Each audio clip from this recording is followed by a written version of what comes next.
Welcome back to Extraordinary Women on thatchannel.com. I'm Shannon Skinner, and I'm joined by Rona Birenbaum, who is the partner at Caring for Clients, Financial Planning with a Difference.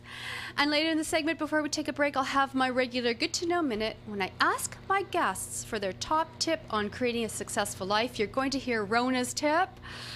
Rona, hi. Hello. It's great to be here. It's great to be. I'm so glad that you're here on the show. You're looking lovely in that color. Oh, thank you. It's a very rich color. Yeah. Now, you've been providing financial inspiration for 20 years. You know, it seems like a long time, doesn't it? I love that part of your bio, financial inspiration.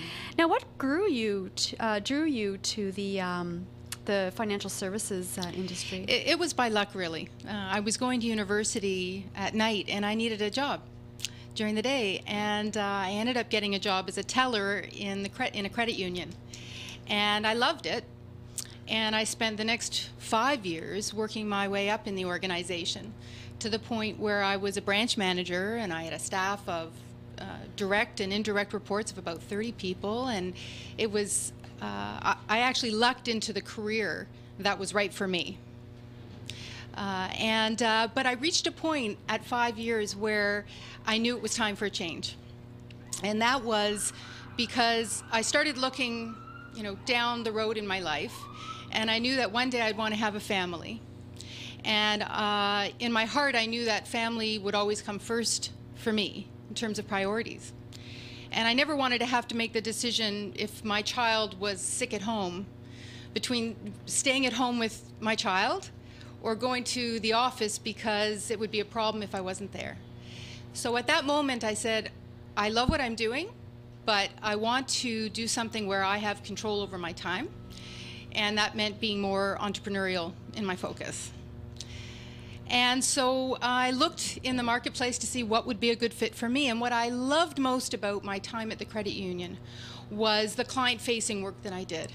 As a teller, as a loans officer, etc. It was helping the members accomplish their goals. That was inspiring for me. So I did my research, and being an investment advisor in the brokerage industry looked like the right move. And that's what I did. And I joined an independent brokerage firm at that time. And I went through their training program and discovered quite quickly that the focus of any brokerage, large or small, in this country anyway, is it's all about sales. These are sales organizations. I went into this idealistically. I'm going to help people. I'm going to build a business. And the reality was the compensation structure is such that it's really all about how many accounts did you bring in? What are the size of the assets that you manage? What was your revenue last month? And I found that frankly, a real downer. I wanted to focus on, let me find solutions for clients, and the rest will fall into place. I remember asking the branch manager at one time, well, could I provide financial advice to somebody and just charge them a fee for it? Not necessarily have any products sold or anything like that. And the answer was no. And it was at that point that I realized I wasn't in the right place.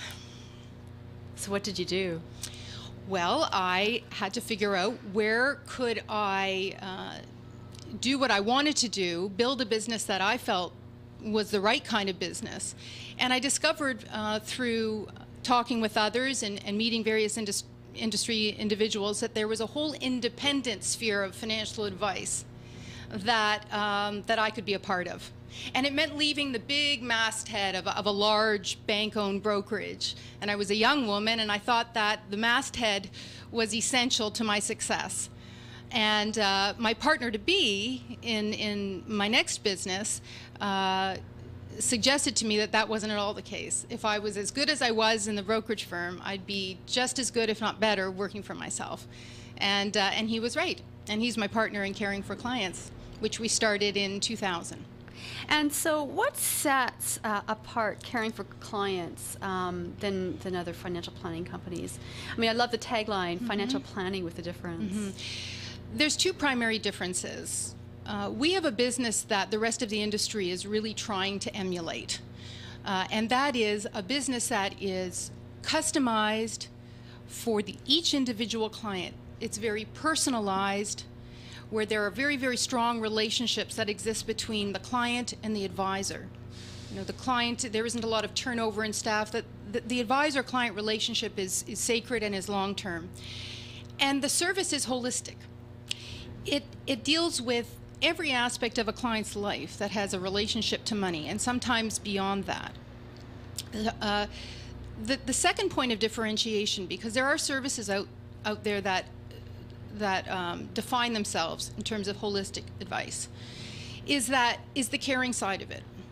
And that is about the people that are part of caring for clients. The bottom line is, you know, I just really like to help people. And it so happens that I ended up in the financial industry. And so that's the conduit for me doing so.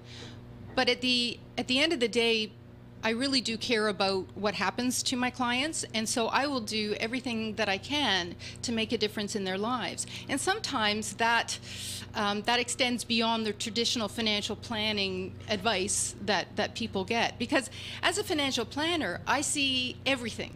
I see where every dollar's spent. I see all the decisions that are made. I see how the family relationships and career relationships are evolving. And so I'm in a very wonderful position to be able to help. And I do. And my team does as well. And so can you give me an example then of, you know, perhaps where you've really stepped in and gone beyond the role of your typical financial planner?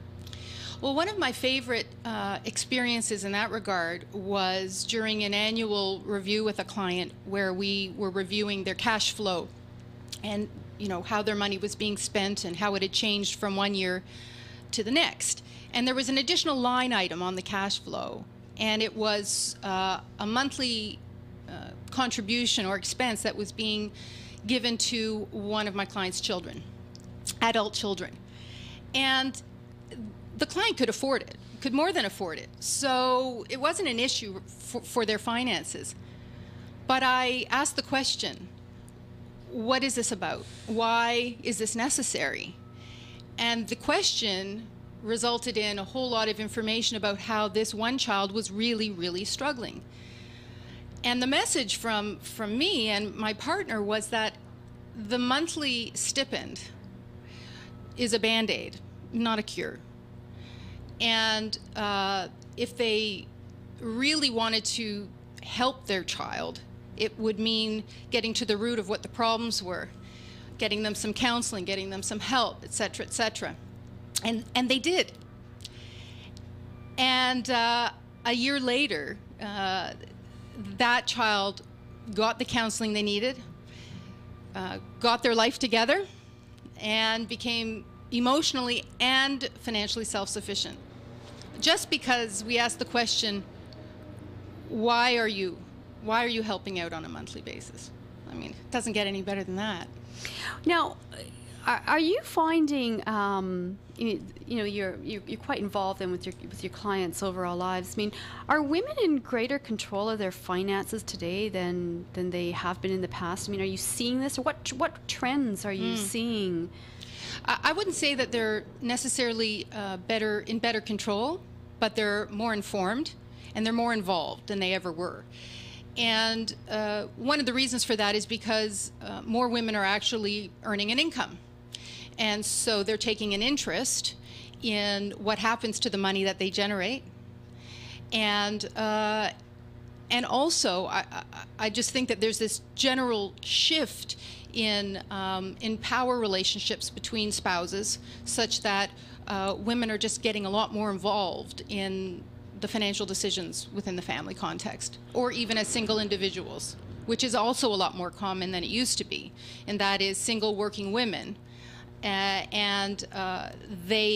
behooves them to get involved in understanding their finances and making great decisions. Now, we're going to take a break, and before we do, I've got my Good to Know Minute. I know you've got a great tip for our guests.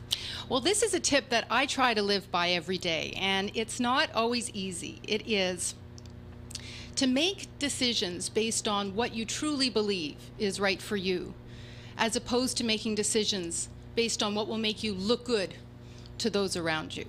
Easier said than done, but worth working on. Well, thank you so much. Well, we're going to take a break, and when we come back, we'll be talking more about what you can do to increase your wealth building power with Rona Birenbaum.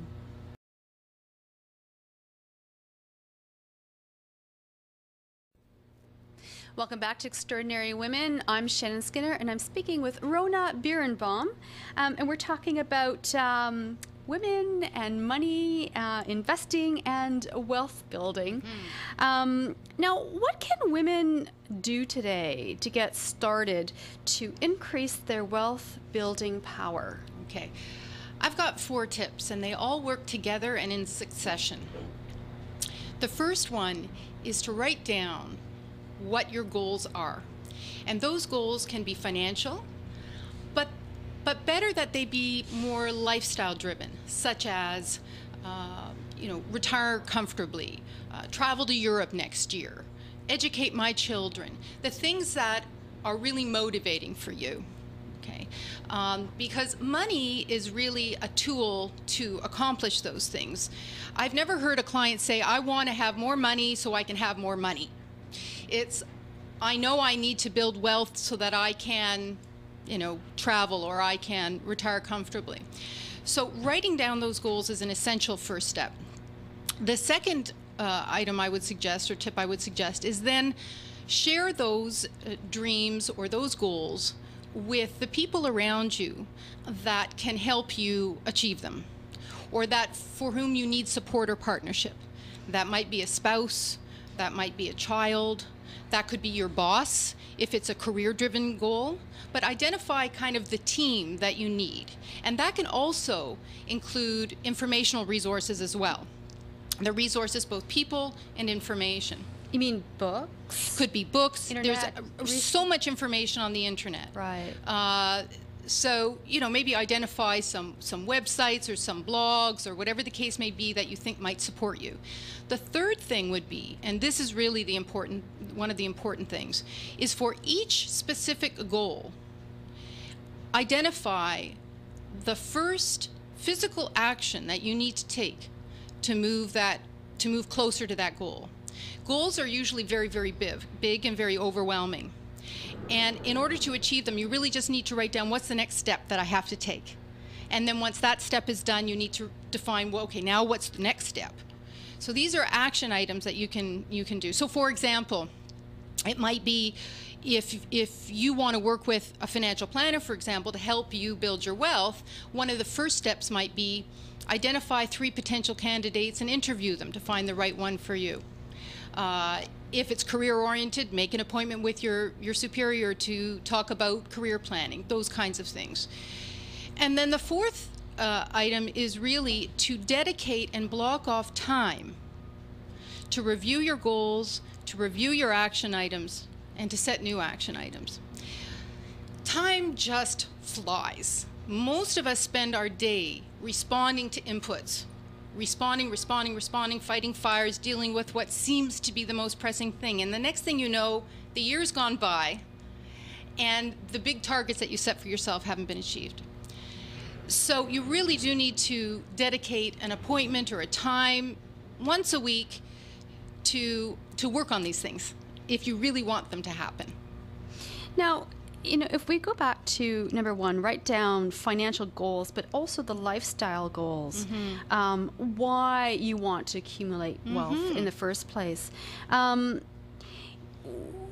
Is it, you had said something that was really interesting, that you don't know of anyone who wants to accumulate wealth or money for the sake of accumulating money. Is that correct? That's true. When before somebody comes to meet us for the first time, we actually send them a questionnaire, and that questionnaire for them to complete asks them those questions. What are your goals? And we don't say financial goals. We just say, what are your, actually we do, we say financial and lifestyle goals in the short term and in the longer term. And rarely, if ever, does it say, I want to have X dollars in the bank, or I want to save this much money. It's about those kind of peace of mind issues, on the lifestyle side, and then it usually has to do with things like, you know, owning my home outright, or making sure my kids are educated, or making sure my parents have enough money to live in the care home that it is that I want for them.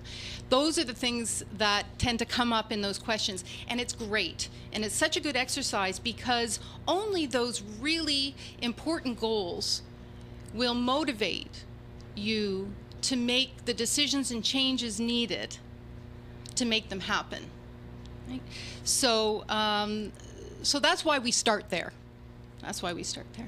Now, in terms of, you know, people finding a partner to resource with, certainly financial planner, as you'd mentioned, is important. How do you know what is the right financial planner for you? You don't know until you meet them. It's like anything. You know, how do you know your spouse is right for you? You have a gut feeling, and then you spend some time with them, and then you make a decision. I think it's the same thing with any service provider that you hire. And so time up front, interviewing, asking questions, and getting comparative, you know, interviewing more than one so that you can compare, it really helps. We typically recommend that somebody interview at least 3 financial planners before deciding which one, if any, are right for them. I know that takes time, but hey, it's an important relationship, and it can be really critical to their long-term success, so it's worth the investment. Yes, I mean, especially, you know, I've heard it said many times that no one takes care of your money better than you do. Absolutely. You never want to defer that responsibility. It has to be a true partnership. But the role of the financial planner is to educate and empower so that the decisions that the clients are making are informed and they feel good about them. That's the role. And now, of course, now you mentioned that the first step is really actually taking a first step and chunking it down into bite-sized pieces. Obviously, we get into overwhelm as soon as we start planning anything. That's why why it's not true. We start creating a plan. Absolutely. That's why it's one item, one action item per goal. Right. Just one. We can all, I think, handle one action item, so long as it's small enough that it's easily achievable.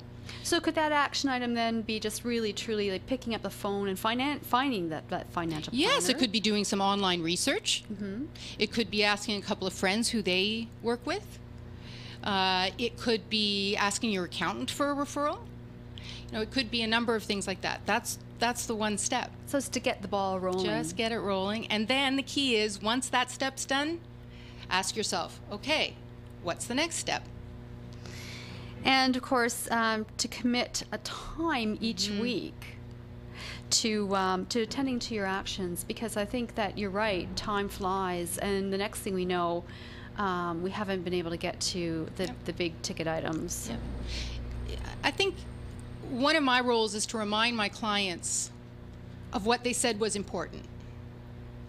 And you know, and at the very least, talk on a regular basis to make sure that those things are front and center. But you know, if you take responsibility for the things that are important to you, then it makes sense to dedicate some time that is not up for debate or discussion. That's the time to dedicate to these things that you said were important. Now, Rona, what is next for you? I mean, you've created a successful financial planning company, which is based here in Toronto. And by the way, do you service outside Toronto? We do fee-based financial planning, and we can service anybody across Canada. We can do that remotely through Skype and email. Most of our clients, it makes sense, are in the GTA, although we do have clients in BC and Alberta and across the country. We don't help individuals in the U.S. because U.S. tax law and other issues are not something we stay up to date on to the level that it would be needed. So I forget now what your question was. The future. What does the future hold for you? Oh, well, I've only been at this 20 years, so I figure I've got at least another 20 to go. Yeah, good. And for me, that's very exciting. because it simply means I can help more people, make a difference, and my limitation is only the amount of time that I have and that my team has, and finding the right people to deliver the service that Caring for Clients is all about. Super. Well, you know, I am so grateful that you were here today. And I'm so thrilled to have been asked. Thank you for helping me share my message with the broader community. Well, thank you for being here today. And how can people reach you, by the way, on the internet? I encourage them to go to caringforclients.com, the website, and or connect with me on LinkedIn under my name, Rona Birenbaum. But there's certainly a way to contact me through the website, caringforclients.com. If you want to be added to my quarterly newsletter list or read my blog, it's all there. You got a great blog, by the way. Thank you. Yeah, Thank I really you. enjoyed reading it. It's a lot of fun. Thanks again for being here today, and I wish you all the best. Thank you, and you. Thank you.